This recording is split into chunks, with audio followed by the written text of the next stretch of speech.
नमस्कार दोस्तों।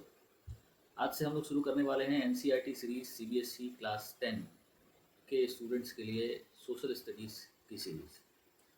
तो चूंकि एग्ज़ाम अब नज़दीक आने वाला है, मार्च में, फरवरी मार्च में एग्ज़ाम ये होता है सीबीएसई क्लास 10 का। तो बहुत सारे बच्चों ने कहा कि सर आप सोशल स्टडीज़ के ऊपर अपना एक सीरीज़ बनाइए। तो लीजिए, मैं उपस्थित हूँ आप सबके सामने अपना ये सीरीज़ लेकर के। हम लोग इस सीरीज़ के अंतर्गत सोशल स्टडीज़ में पढ़े जाने वाले जो भी विषय हैं क्लास 10th लेवल के, उसका अध्ययन करेंगे और कंप्लीट सीरीज़ हम लोग इसको कवर करेंगे, जिसमें कि हिस्ट्री, इकोनॉमिक्स, पॉलिटी और ज्योग्राफी, ये चारों ही जो विषय हैं सोशल स्टडीज़ के अंतर्गत, इसको हम लोग कवर करेंगे। आज का जो पहला जो वीडियो है, पहला शुरुआत हम लोग कर रहे हैं वो पॉलिटी से कर रहे हैं। पॉलिटी का चैप्टर 1 है, जिसको हम लोग बोलते हैं पावर शेयरिंग। ठीक है, इससे हम लोगों की शुरुआत होने वाली है। Okay, so let us begin this chapter. Let us first introduce this chapter. How are we going to study this? और दूसरी बात ये कि इस चैप्टर को जो मैं पढ़ाऊँगा, तो फिर मैं ध्यान रखूँगा कि जो सबसे फंडामेंटल तरीके हो सकते हैं पढ़ाने के, ताकि जो सबसे कमज़ोर बच्चे, मैं नहीं कहूँगा, लेकिन हाँ इतना कहूँगा कि जिनका फाउंडेशंस वीक है, उन तक ये बातें पहुँचे और उनको भी बहुत आसान भाषा में चीज़ें समझ में आ जाए, ताकि वैसे बच्चे भी जिनको पॉलिटी कम समझ में आता है या ज़्यादा इंटरेस्ट उनके मन में नहीं होता है, वो भी इसे कहानी के तौर पर समझे और इंटरेस्टिंग अंदाज में समझे। ठीक है, कोशिश मैं ये भी करूँगा कि साथ में किताब भी आपका रहेगा, मैं लाइन बाय लाइन उसको बताऊँगा, उसके मीनिंग को समझाऊँगा और साथ में जो प्रोबेबल नोट्स हो सकते हैं उसको भी साथ में लिखते चलूँगा, सो दैट कि आपके लिए एक नोट मेकिंग भी बहुत मतलब आसान हो जाए और आंसर राइटिंग के ऊपर भी आपका अच्छा एक पकड़ बन जाए। ठीक है, वी विल ऑल्सो भी discussing certain questions after we have completed certain topics. ठीक है, सो दैट कि आपका आंसर राइटिंग पे एक अच्छा कमांड बन सके, है ना। तो चलिए शुरू करते हैं। पहला chapter polity class 10, power sharing. तो पावर शेयरिंग के बारे में जब हम लोग समझते हैं तो समझ में क्या आता है? सबसे पहले तो ये डेमोक्रेसी, जो हम लोग को किताब का नाम है वो क्या है? डेमोक्रेटिक पॉलिटिक्स, है ना, डेमोक्रेटिक पॉलिटिक्स। तो हम लोगों ने डेमोक्रेसी की शुरुआत कब की थी? क्लास 9th में की थी, राइट। ठीक है, तो जब क्लास 9th में हम लोगों ने डेमोक्रेसी की शुरुआत की थी, तो उसी समय डेमोक्रेसी के कुछ फीचर्स को हम लोगों ने पढ़ा था। अगर आप लोग रिकॉल करने का प्रयास करें, ठीक है, तो कौन कौन से फीचर्स हमें याद हैं या ऐसा लगता है कि डेमोक्रेसी से सेटअप के अंतर्गत होते हैं? तो देखिए, डेमोक्रेसी का एक बहुत इंपॉर्टेंट फीचर है कौन सा? यही पावर शेयरिंग, है ना। लेकिन इसके अलावा भी डेमोक्रेसी के बहुत सारे फीचर्स हमारे पास हैं, जो हम लोगों ने पिछले क्लासेस में देखा होगा शायद। ठीक है, अब इसको हम लोग समझेंगे कि डेमोक्रेसी की कौन कौन से फीचर्स को हम लोगों ने देखा था। ठीक है, तो चलिए मैं यहाँ पे लिखता हूँ। डेमोक्रेसी में सबसे इम्पॉर्टेंट जो हमारे पास फीचर अवेलेबल होता है वो होता है फंडामेंटल राइट्स। ठीक है, फंडामेंटल राइट्स के अलावा जो सबसे इम्पॉर्टेंट फीचर हमें समझ में आता है वो होता है रूल ऑफ लॉ। ठीक है, उसके बाद हमें समझ में आता है इंडिपेंडेंट जुडिशरी, है ना, इंडिपेंडेंट। इन सब फीचर्स के बिना डेमोक्रेसी कुछ है ही नहीं।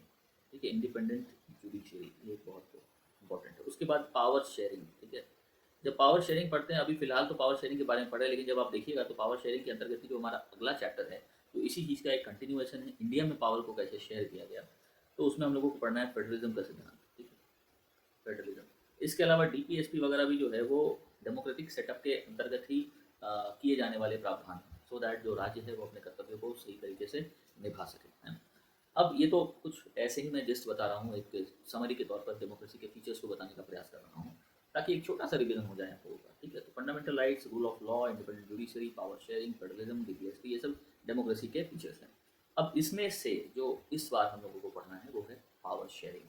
ठीक है, तो पावर शेयरिंग क्या होता है? जैसे कि आपके बगल में किताब भी है खुला हुआ, आप इसको देख सकते हैं कि power does not rest with any one organ of the government. ठीक है, power does not rest with any one organ of the government. हमारे पास, आपको ही पता है, अगर हम लोग ऑर्गन ऑफ द गवर्नमेंट की बात करें, we talk about the organ of the government. ठीक है, ऑर्गन ऑफ द गवर्नमेंट की बात करें तो कौन कौन से ऑर्गन हमें समझ में आते हैं?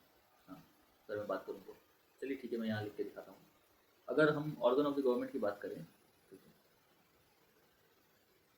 तो पहला ऑर्गन जो हमें समझ में आता है वो होता है एग्जीक्यूटिव, राइट। एग्जीक्यूटिव, एग्जीक्यूटिव का क्या काम होता है? Implementation of law. क्या बनाता है ये, क्या करता है ये?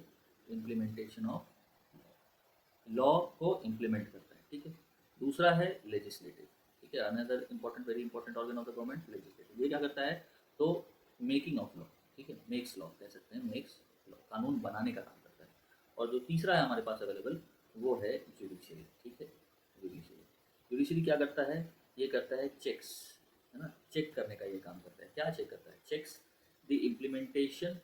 ठीक है ना, checks the implementation as well as making of law.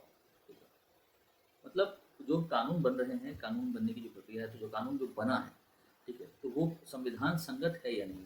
तो जब लॉ की बात करता है जुडिशरी, तो वो देखता है कि कोई भी कानून जो बना है वो कॉन्स्टिट्यूशनल है या नहीं, मतलब संविधान के हिसाब से बना है कि नहीं, संविधान में दिए गए जो प्रिंसिपल्स है उस प्रिंसिपल्स के आधार पर बना है कि नहीं, ठीक है। जैसे कि वो किसी भी फंडामेंटल राइट्स का हनन नहीं कर रहा होना चाहिए, ठीक है। ये सबसे महत्वपूर्ण चीज़ है। दूसरा है कि जब उसका इम्प्लीमेंटेशन होता है, लॉ को जब बनाया गया तो कानून संगत बनाया गया या नहीं, ये चेक करना। और जब उसका इम्प्लीमेंटेशन हो रहा है तो वो इम्प्लीमेंटेशन भी कॉन्स्टिट्यूशनल है या नहीं है, इस चीज़ को जुडिशरी देखने का, जांचने का काम करती है। और ये तीनों ही जो बॉडी है, ठीक है, all these three bodies are what, these all these three bodies are independent and as well as interdependent। ये इंडिपेंडेंट तौर पर काम करती है, कोई एक दूसरे के साथ मिक्सअप नहीं करती है, सबके अपने अपने पावर्स है, सबके अपने अपने रोल्स एंड फंक्शंस दिए गए हैं, क्लियरली मेंशनड है, जिसकी वजह से कोई एक दूसरे के कार्य में इंटरफेरेंस नहीं करता है, ठीक है। दूसरी बात, इंटरडिपेंडेंट भी है ये लोग, तीनों ही ऑर्गन एक दूसरे पर आधारित है। अब ये बहुत अच्छी बात है कि जहाँ इंडिपेंडेंसी भी है और साथ में इंटरडिपेंडेंसी भी है, तो कहीं ना कहीं एक जिम्मेदारी का एहसास होते हुए ये तीनों ऑर्गन मिलकर के काम करते हैं। और यही सबसे बेहतरीन पार्ट होता है किसका, पावर शेयरिंग का, ठीक है। सबसे जो यूनिक फीचर आप कह सकते हैं पावर शेयरिंग का है, is one of the unique features of power sharing, that it provides independence as well as it makes interdependent, ठीक है ना। ठीक है, ये क्लियर हो जाएगा। तो अब हम लोगों को जो इस चैप्टर में जो हम लोगों को समझ में आएगा, ठीक है, वैसे बेसिकली तो इस चैप्टर में दो कहानी हम लोगों को पढ़ना है। पहला कहानी पढ़ना है हम लोगों को बेल्जियम के बारे में, ठीक है ना, या तो study about this Belgium, Belgium की स्टोरी को समझना है और वहाँ देखना है कि पावर शेयरिंग कैसे हो रहा है। और दूसरी कहानी जो हम लोगों को पढ़ना है वो पढ़ना है हम लोगों को शायद श्रीलंका का, ठीक है। हाँ, ये श्रीलंका का मैप है ये, तो ये दूसरी कहानी तो हम लोगों को पढ़नी है और श्रीलंका की। उसके अलावा जब हम लोग इस चैप्टर के बारे में आगे बढ़ेंगे तो और क्या क्या देखने को हमें मिल सकता है चैप्टर में। तो दो महत्वपूर्ण चीज़ों पर हम निष्कर्ष निकालेंगे इस चैप्टर में पढ़ने के दौरान। पहला निकालने वाले हैं हम लोग, ठीक है, एक सेकेंड, कंक्लूजन निकलेगा किसमें कि पावर शेयरिंग नीड क्या है, पावर शेयरिंग का क्या नीड है, ठीक है। क्या करने वाले हैं हम लोग इस चैप्टर को पढ़ने के बाद, जो हम लोग हमारा जो कंक्लूजन ड्रॉ होने वाला है, जो हम समझने वाले हैं, वो क्या क्या समझने वाले हैं कि what is the need of power sharing, need of power sharing, ये समझेंगे। और दूसरा समझेंगे हम लोग forms of power sharing, forms of power sharing के बारे में, ठीक है। तो चैप्टर शुरुआत होने के पहले सबसे पहले किसी भी चैप्टर का अपना एक पर्पस होता है, अपना एक लक्ष्य होता है, कोई भी काम करने का एक लक्ष्य होता है, एक पर्पस। जैसे मैं भी अभी पढ़ा रहा हूँ तो मेरा भी अपना एक पर्पस है, मेरा भी अपना एक लक्ष्य है कि बातें जो चैप्टर है वो बहुत साधारण लैंग्वेज में हर बच्चों के पास पहुँचे। बहुत बच्चे बहुत जल्दी चीज़ों को समझ लेते हैं, बहुत बच्चों को थोड़ा वक्त लगता है चीज़ों को समझने में। तो मेरा पर्पस ये है कि मैं इस तरीके से इस चीज़ को बनाऊँ कि साधारण से साधारण बच्चा जिसको वक्त भी लगता हो ना समझने में, वो भी बहुत साधारण भाषा में चीज़ों को बहुत आसानी से समझ जाए और बहुत अच्छा पेपर लेकर के आए, ठीक है। मकसद यही है।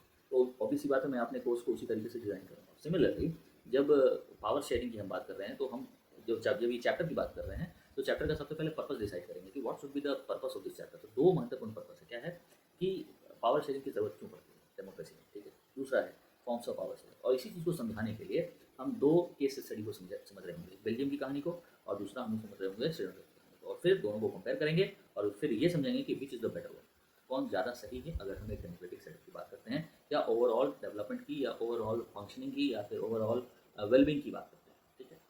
तो पहला चैप्टर, पहला पेज और ये पहला इंट्रोडक्शन आपके सामने प्रस्तुत है। हम लोग अब पढ़ चुकी, हाँ, वीडियो अब एक चैप्टर को पूरे एक वीडियो में समझाना is not possible. I mean it's possible definitely, but it will be long, very long, and it will become very difficult for you to understand all this things. So I will make it in parts, different parts, जिसमें कि ये पहला part, ठीक है। Video पसंद आए तो like कीजिए, सब्सक्राइब कीजिए, शेयर कीजिए जल्दी से जल्दी। और पहला पार्ट देखिए, कमेंट कीजिए, बताइए कि क्या इस तरह के फॉर्मेट में ये चैप्टर आपको सही लगेगा, आप क्या सहज महसूस करेंगे इस तरीके से अगर मैं बताऊं तो, जो भी आपके सामने स्क्रीन पर मौजूद चीज़ें अवेलेबल हैं तो, ठीक है। और will meet in the next video starting the chapter from the case study of Belgium. Okay, till then, goodbye, take care.